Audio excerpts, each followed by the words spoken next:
Est-ce que vous vous êtes déjà demandé à quoi ressemblerait la France s'il faisait juste 2 degrés de plus en moyenne ? Ce chiffre des 2 degrés, on l'entend tout le temps et depuis longtemps, mais j'ai quand même l'impression qu'il a un peu perdu de son importance, de sa valeur critique. Parce qu'en vrai, c'est difficile d'imaginer que 2 degrés, c'est pas juste le plaisir d'enlever un pull. J'ai rencontré 3 consultants de BL Evolution qui ont créé le projet La France à 2 degrés. C'est une série de 6 histoires courtes qui mêle des ressources scientifiques et de la fiction pour qu'on se projette dans les chamboulements de la vie quotidienne d'une France à plus de degrés. On a travaillé ensemble pour créer une version audio immersive de ces récits et en faire un projet collaboratif. Toutes les voix de l'histoire qui suit sont enregistrées par des employés de BL Evolution. Dites-moi ce que vous en pensez avec un commentaire ou sur les réseaux, partagez ces histoires autour de vous et surtout, bonne écoute.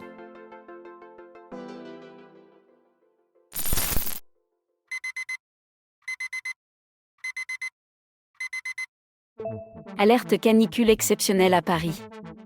Chères résidentes et résidents de Paris, préparez-vous à des conditions météorologiques exceptionnelles. Vers 16h, la température atteindra un record de 50 degrés à l'ombre. Pour votre sécurité et votre confort, pensez à rester hydraté, restez au frais, évitez les activités extérieures, limitez vos déplacements et fermez les volets pour vous protéger du soleil. Vos voyages, réservation confirmée. Bonjour Richard, votre réservation pour un tricycle électrique 138 est confirmée aujourd'hui à 8h, à la station de borne libre Liberty Trick en bas de chez vous. Votre heure d'arrivée estimée à la gare Montparnasse est 8h27, vous laissant suffisamment de temps pour votre train prévu à 8h52. Profitez de votre voyage en toute tranquillité. L'actualité du matin, surmortalité caniculaire. La surmortalité caniculaire s'aggrave, atteignant un bilan de 32 000 morts. Le président de la République prendra la parole ce soir. L'épidémie de dengue qui sévit sur le pays gagne les territoires du Nord. Le dôme de chaleur devrait prendre fin en milieu de semaine avec l'arrivée d'une dépression. Flash info, plusieurs coupures de courant localisées ont été signalées cette nuit, conséquence des fortes chaleurs qui sévissent sur la moitié nord du pays ces derniers jours. Prenez vos précautions si vous prévoyez de vous déplacer. Merde! Richard se précipite en direction de la salle de bain. Une douche rapide et un café sur son balcon. Il retrouve Ellery encore à moitié endormie en travers du lit, qui lui souffle. Passe une belle journée mon chéri, et tiens-moi au courant pour ta réunion de ce soir. Il l'embrasse et part récupérer son tricycle. En arrivant à la station, surprise, aucun tricycle ne semble fonctionner. Il y a un attroupement autour d'un agent Liberty Trike. Comment je fais, moi? Monsieur, j'ai un train à prendre à 8h50. Bonjour monsieur. Il semblerait que les fortes chaleurs ont fait flancher le réseau électrique. Les vélos n'ont pas pu se recharger cette nuit. Liberty Trike fait tout son possible pour remédier à ce problème. En attendant, si vous êtes pressé, il nous reste des vélos mécaniques en parfaite... Hors de question! Vous voyez bien que j'ai un costume et des bagages. Il me faut un tricycle motorisé. Sincèrement désolé monsieur. Si vous le souhaitez, Liberty Trike met à disposition des porte-bagages qui conviendront parfaitement. Il est quelle heure? 8h15? Laissez tomber, je vais me débrouiller autrement. Il sort son smartphone dans l'espoir de réserver un taxi autonome, un des seuls véhicules encore autorisés à circuler en ville, mais impossible d'en commander un. À l'heure de pointe, en plein cœur de Paris, aucune chance. Et on peut aussi oublier les transports en commun, en grande partie à l'arrêt depuis 4 jours à cause du pic de chaleur extrême. Bon vélo musculaire. Quelle poisse! Richard installe à contre-cœur ses affaires sur le porte-bagages de cet appareil démodé, un peu rouillé mais toujours fonctionnel. La silhouette de la Tour Eiffel se dessine à l'horizon, tandis que son smartphone le guide à travers les rues de Paris. À la prochaine rue, tournez à droite. Le trajet s'avère plus long qu'il ne l'avait anticipé, et il commence à sentir la chaleur monter sous son costume. Richard entend les notifications défiler sur son écran, mais reste concentré sur le trajet. Il n'a pas de temps à perdre s'il ne veut pas rater son train. Il arrive à la gare en nage. Pas un arbre sur le parvis. On suffoque au milieu de tout ce bitume. Il est 8h45, plus que 7 minutes avant le départ du train. Il attache le vélo à une rampe et court à l'intérieur du hall. Les voyageurs sont rares. Quelques personnes sans abri cherchent un peu d'ombre au niveau de l'entrée, là où il fait généralement plus frais qu'à l'extérieur. Il se dirige vers le panneau d'affichage de la gare, son train a 30 minutes de retard. Richard sort son smartphone. Voyage, votre train 8182 à destination de Carcassonne connaîtra un léger retard. Pour plus de détails, rendez-vous sur votre application SNCF Connect. Le ministère de la Santé vous conseille de reporter votre voyage en raison des fortes chaleurs. Flash info, l'épisode méditerranéen précoce Aldéric gagne en intensité après les cumuls de précipitations records observés en Espagne. La tempête Aldéric a atteint les côtes françaises dans la nuit. La vigilance orange passe en rouge pour les départements du Gard, de l'Hérault et de l'Aude. Des inondations locales sont à prévoir. Richard décide de mettre ses notifications en sourdine, excepté les messages avec Ellery. Le trop-plein d'informations paralyse ses pensées, et il doit rester en pleine possession de ses moyens. Ce soir, il intervient devant la commission de l'ordre économique, une première pour lui. Si ce soir tout se passe bien, dans quelques semaines j'intègre la commission avec un salaire de 5 chiffres à la clé. Un bon argument pour convaincre Ellery de quitter Paris, enfin. Je supporte plus cette ville. Richard s'assoit à la table d'un café. Je pourrais avoir un café et un verre d'eau ?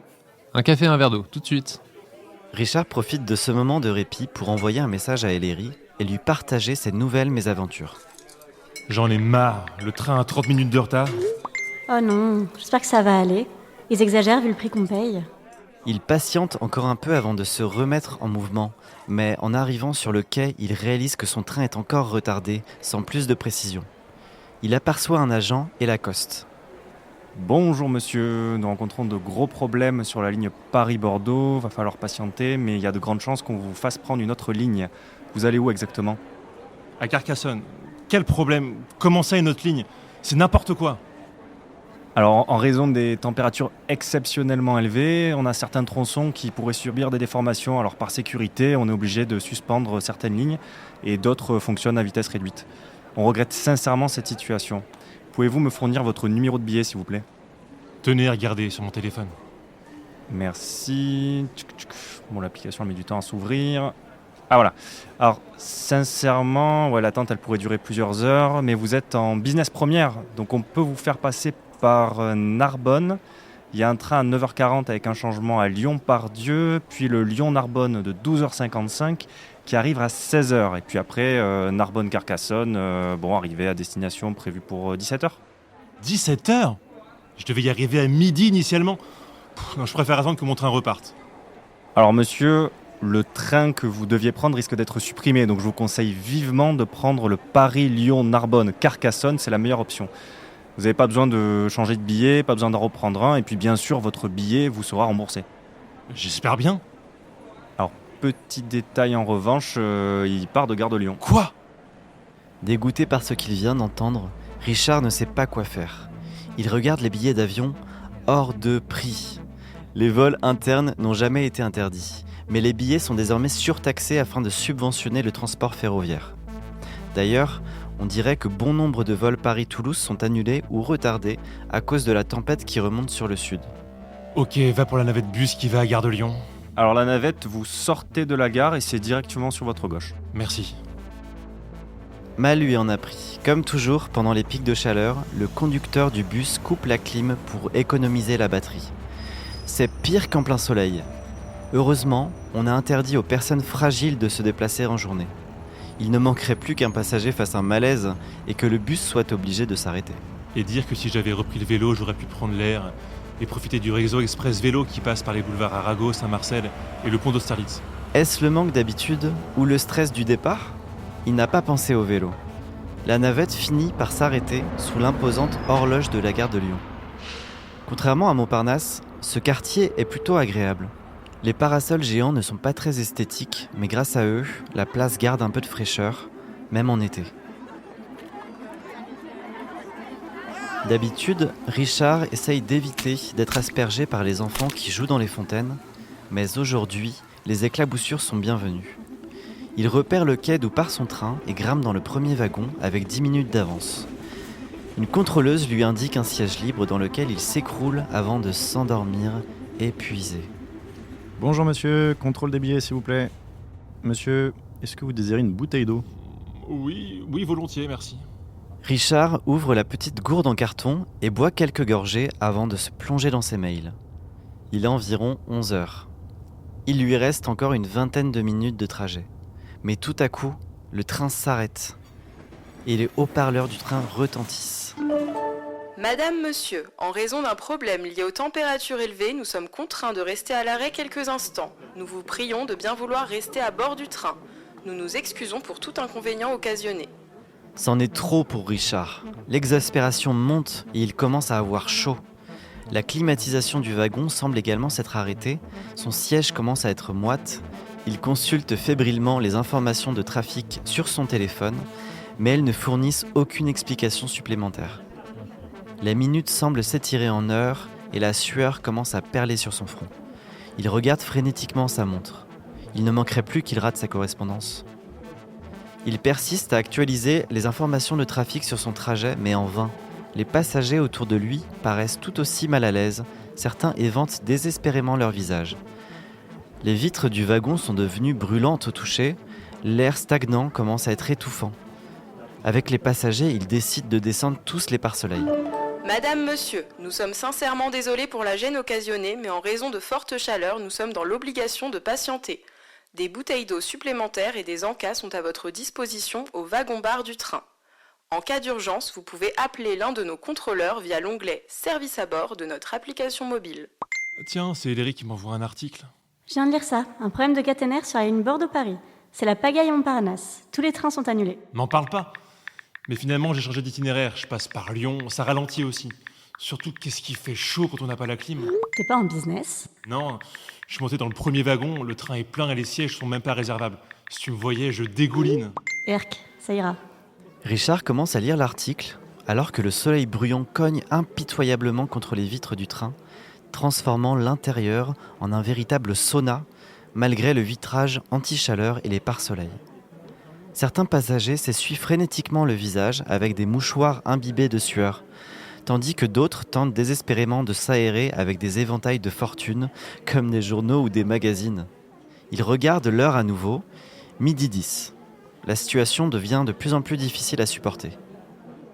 Soudain, il sent une agitation qui s'empare des passagers. Une dame vient de s'évanouir. Une passagère visiblement médecin l'ausculte. Plusieurs contrôleurs entrent dans le wagon avec un brancard et l'évacuent. Messieurs, dames, un peu de place s'il vous plaît. Retournez à vos sièges, laissez passer. Les regards sont empreints d'inquiétude. Tout le monde espère qu'elle reprenne connaissance. Madame, monsieur, nous allons pouvoir repartir. Nous vous remercions pour votre patience et vous prions de nous excuser pour la gêne occasionnée. Tout le monde pousse un soupir de soulagement. D'un coup, Richard se rend compte qu'il n'a pratiquement plus de batterie sur son téléphone. Il hésite à allumer son ordinateur portable, mais se dit qu'avec la chaleur, la ventilation risque de faire trop de bruit, et l'idée d'être face à un écran lui donne mal à la tête.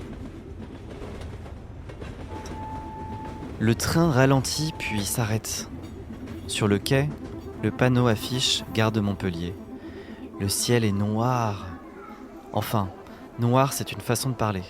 On dit noir, mais en réalité, le ciel est bleu nuit, gris-bleu. Un ciel d'orage et de tempête, un océan céleste déchaîné. Richard avait prévu de profiter du trajet pour travailler, mais il est captivé par ce chaos magistral. Il sent monter une légère anxiété, comme un marin qui s'apprête à prendre la mer. Confortablement installé dans le train, il entend un couple derrière lui chuchoter. J'ai passé les 2 derniers mois à espérer la pluie. Maintenant, je crois que je préfère encore la canicule grenobloise. L'arrêt à Montpellier s'éternise. Richard a un mauvais pressentiment. Et ça ne loupe pas. La chef de bord annonce que le train va devoir patienter. Des soucis techniques sur la ligne, bla bla bla. L'agacement qu'il traîne depuis ce matin reprend le pas sur sa crainte respectueuse des éléments. Richard attrape son sac et part à la recherche d'un contrôleur, déjà assailli de questions. On attend de voir. La circulation est suspendue sur l'ensemble du département à cause de la vigilance rouge. Suspendue ? Le contrôleur sursaute, réajuste sa casquette et lui répond. Oui, c'est la tempête, Aldéric. Il désigne les nuages derrière la vitre. Richard est à court de patience. Bon, messieurs, dames, c'est tout pour moi. J'en ai ras-le-bol. Bonne fin de journée, je vais me débrouiller. Une bourrasque cueille Richard dès qu'il sort du train. Le tonnerre gronde. Il entre dans le hall de la gare et pianote sur son téléphone. Il trouve un taxi partagé qui s'apprête à filer en direction de Toulouse et qui pourrait le déposer à Carcassonne. 250 € pour 150 km. Le prix à payer pour un peu de luxe. Le taxi vient le chercher, ainsi que les 3 autres personnes qu'il partage avec lui. Montez, nous allons d'abord passer recharger la voiture. Ça risque de prendre un peu plus de temps que d'habitude à cause de la chaleur. Une fois les batteries rechargées, le taxi file enfin vers Carcassonne. Et droit sur l'orage. Tu vas pas me croire, j'ai dû prendre un taxi partagé à 250 balles pour faire Montpellier-Carcassonne. Ça devient n'importe quoi. Tout va bien. Il paraît que la tempête est quand même très impressionnante. Ah non mais la tempête ça va. Le problème ce sont les gens dans mon taxi. Il y en a un qui parle depuis une demi-heure de Basma Delange et pourquoi elle est géniale et pourquoi son style d'écriture est merveilleux et blablabla. L'horreur. Bah, chérie, c'est l'auteur du livre Climato-romantique dont je t'ai parlé, en lice pour le prix Goncourt. Le livre que tu veux pour ton anniversaire? Ouais, enfin, en lice pour le concours. Il m'étonnerait qu'on lui donne.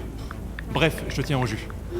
Mais qui aurait pu écrire quelque chose d'aussi beau, hein? Qui d'autre? Vous avez lu son recueil de poésie Tempête de septembre et 7 ans qui s'embêtent? Le taxi pile. La voiture devant roule au pas. Les essuie-glaces vont et viennent à toute allure. Mais que peuvent-ils contre la rivière qui dégouline sur le pare-brise? La visibilité est quasi nulle. Les bourrasques secouent parfois le véhicule. Le GPS me conseille de sortir de l'autoroute. Le trafic sur la départementale est assez fluide, mais la conductrice reste prudente. Richard aperçoit un arbre arraché à quelques mètres de la route. Plus loin, un canal a débordé et son eau boueuse recouvre une partie de la chaussée. Le taxi avance doucement.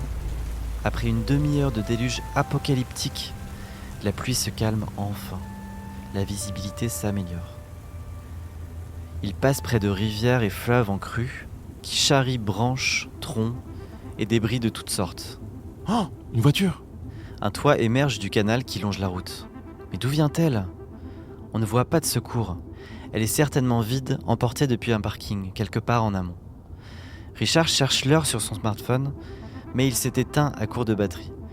Cette traversée chaotique de la France commence à lui paraître insensée. Jusque-là, il était dominé par l'agacement et la colère, mais il se demande désormais: mais qu'est-ce que je fais là, au beau milieu d'une tempête? Carcassonne. Richard s'arrête devant les remparts de la ville haute. La pluie n'a rien de la densité de celle qui l'assaillait sur la route, mais il est trempé de la tête aux pieds. Il faisait plus de 40 degrés à Paris. Comment aurait-il pu penser à prendre un parapluie? Il met le pied dans une flaque en trottant le long de l'avenue, résigné, absolument résigné. La valise à roulettes qu'il tire sans ménagement brinque-balle sur les pavés. Son costume, trempé de sueur, est désormais trempé à cause de la pluie. Il regarde sa montre. 18h45. La réunion commence à 19h30. Il n'a pas le temps de passer à l'hôtel pour se changer. Tant pis, il se débarbouillera en arrivant. Le stress commence à l'envahir car l'heure de son intervention approche. Des semaines qu'il prépare ce moment. Il entre dans le hall du bâtiment principal. Pas un bruit. Il sent que quelque chose cloche. La tension monte et le stress commence à s'emparer de lui. Peut-être qu'il est le premier arrivé. L'ascenseur menant à la grande salle est en panne. Il grimpe les 6 étages. Les locaux sont vides. Il fronce les sourcils, traverse l'étage de part en part. Rien. Aucun membre de la commission, pas de président. Mais qu'est-ce que c'est que ce bordel? Richard aperçoit une prise et décide de charger son téléphone. Il a froid, faim, il est exténué par son périple. Son téléphone s'allume enfin. Il reçoit un déluge de notifications. Durant son périple, il a complètement oublié qu'elles étaient désactivées. Il se laisse tomber sur la chaise en face de lui. Une bourrasque secoue les arbres dehors. Il sort un mouchoir en tissu et s'éponge le front, parcourt toutes les notifications à la recherche d'une explication. Message, actu, message. Enfin, il tombe sur le message qu'il cherche, qui explique cette situation. Vous avez reçu un mail de la commission de l'ordre économique. La réunion est annulée à cause de la tempête. Restez au sec. Cliquez ici pour lire le mail.